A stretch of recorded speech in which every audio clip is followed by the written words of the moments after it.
And so that's why I do what I do, folks, and it needs to be done because it is a very urgent situation. Though I must admit it is kind of fascinating to watch in many ways, because I find it completely ludicrous that people believe they can control the world by writing these little rules on pieces of paper. It's just amazing. And it only really works because of the big thugs, the boys in blue, that they employ to make sure that it works. And that's all the cops do, folks, is they just keep you in line. That's what they're for. I mean, sure, sometimes they do go to crime scenes and protect people, but again, these crimes only happen because of the system itself. It's all this one big vicious circle, and they have to give the police a little bit of crime and bloodshed to deal with, otherwise they would feel like they're simply enforcing corporate corruption. And so even that is perpetuated by the system just by matter of course. You know, it's an incredibly clever system, and as I've said before, it's kind of like a self-perpetuating, self-organizing organism. It really is quite amazing the way it works when you step back and look at it. All of the crime, all of the shortage, all of the need for police, all of this stuff is created by the system itself.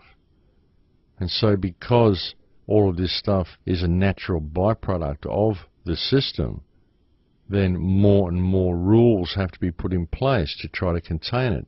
And yet the more rules are put in place, the easier it is for people to break them, and so the more violent the system becomes. Because eventually it will get to the point where we've just got total criminalisation, and there'll be rules for everything. You won't be able to do anything without breaking the law, because there'll be a law against virtually everything. Eventually there'll be a law against everything that makes a human being, and therefore it's possible for everybody to break the law at any time of the day and not even realise they're doing it, and so at last we can all be uniform in the eyes of the law. Ordo ab chaos. Order out of chaos. See, it fits in within every aspect of the system, no matter how you look at it. It's there. And it's the state of ordering that creates the chaos, because chaos is a natural result to anything if looked at from a perspective of total order, because nature is anything but ordered. Human life is anything but ordered. Reality is anything but ordered. So when you start creating stringent rules and stringent laws which require for everything to be ordered, then everything becomes chaos. And then the government itself, the ordering body, is the one who actually instigates violence against the chaos as a means of forcing it into a completely unnatural order. And so mankind becomes more and more machine-like. And that's what's happening, folks. Mankind is being turned into a machine. And it's all happening because we're allowing it to happen, because we won't face this fear in ourselves. We won't connect with the people around us and see that the system that enslaves us is just an idea. Mankind used to live in perfect harmony on this planet. When you look back at the ancient technology that was used by the Egyptians and the Mayans and many ancient races, when you read the texts and you see what these people achieved, what they left for us to see that they could achieve, and then you look at today's modern society, it's easy to see that somewhere along the line something went terribly wrong. Something happened that divided us from creation, divided us from nature, divided us from the earth, and also served to divide us from each other and essentially from ourselves. And mankind became civilized in a completely different way, culminating in the societies that now threaten our very existence. And if you step back and look at Western society, folks, what you can see is that we were tricked. We were tricked into living our lives in a state of fear, in fear that everybody was out to get us. We've been taught to believe that we are the good guys, and yet we've allowed our governments to constantly wage war in order to maintain peace. We've essentially been sold that you need to wage war in order to make peace. But folks, if you want peace with another nation, you don't go to war with them.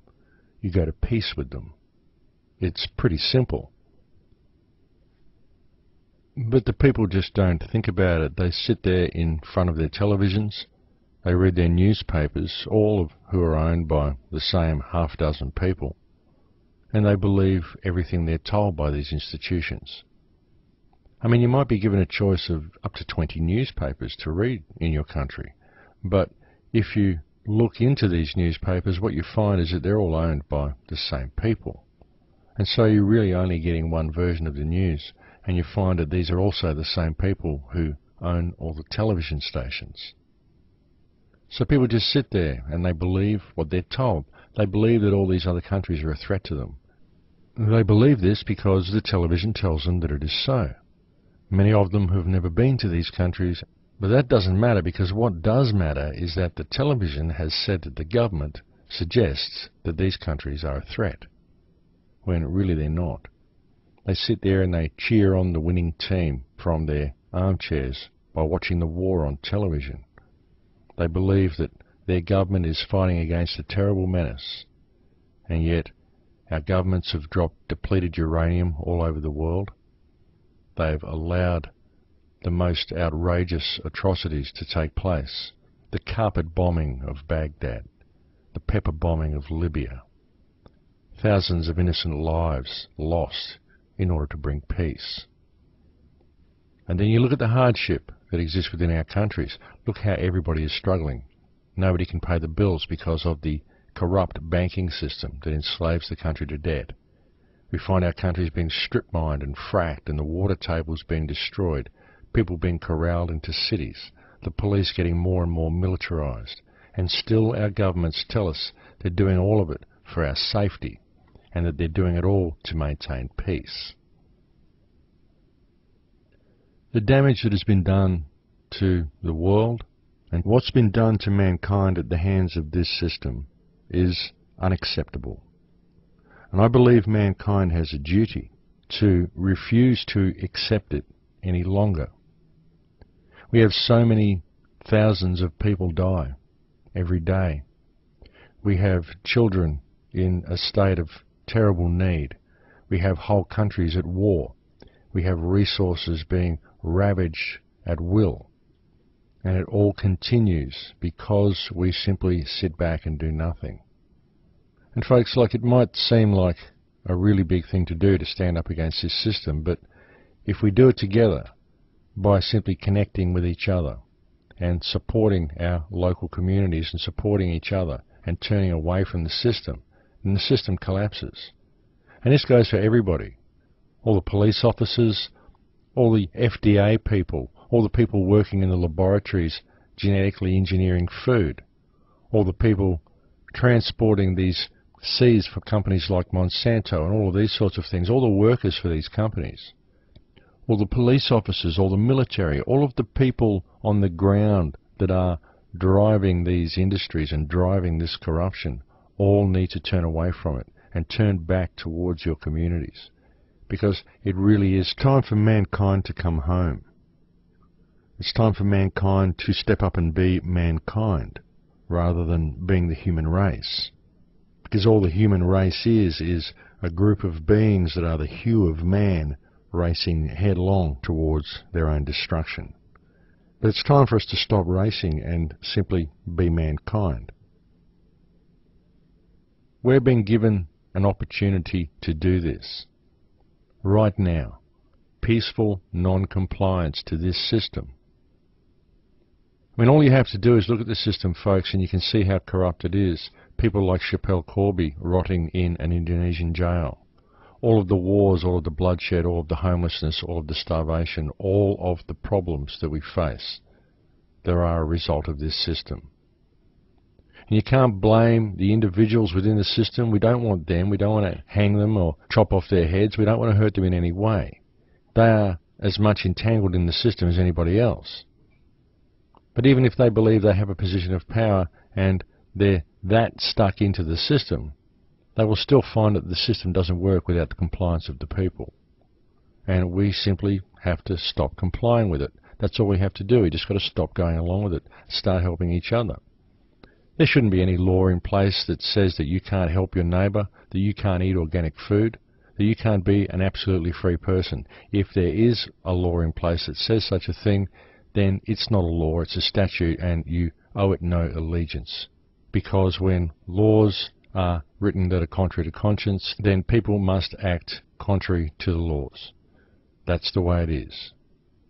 Now, we're being given the opportunity to do this, folks, and I firmly believe that all we have to do to make it happen is to let go of that fear, connect with each other, and stand up and be who and what we were born to be. Non-violent non-compliance, folks, that's all it would take. Well, that's about it for me today, folks. We're almost at the end of the show. Don't forget to visit the site to get some information about Schapelle Corby. There's a link at the top of the Crow House homepage to the Expendable Project, and that's where you'll find that information. Please do spread this information about Schapelle as much as you can. Mirror it on other sites if you're able to do so. I will be creating a mirror of the information on the Crow House as soon as I'm able. Thank you for continuing to visit the website, thecrowhouse.com. Thank you for any support you've ever shown me. The site truly wouldn't be there were it not for the support that is shown by the listeners, and so I do thank you very much for that. I'm thinking that I may not do a show next week because I have my son staying with me at the moment and we want to catch up and spend a bit of time together. But I will be back the week after.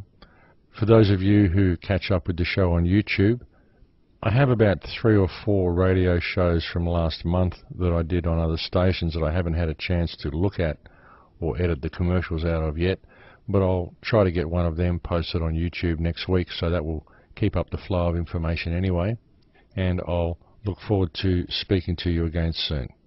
Please take care until then. In Lakesh.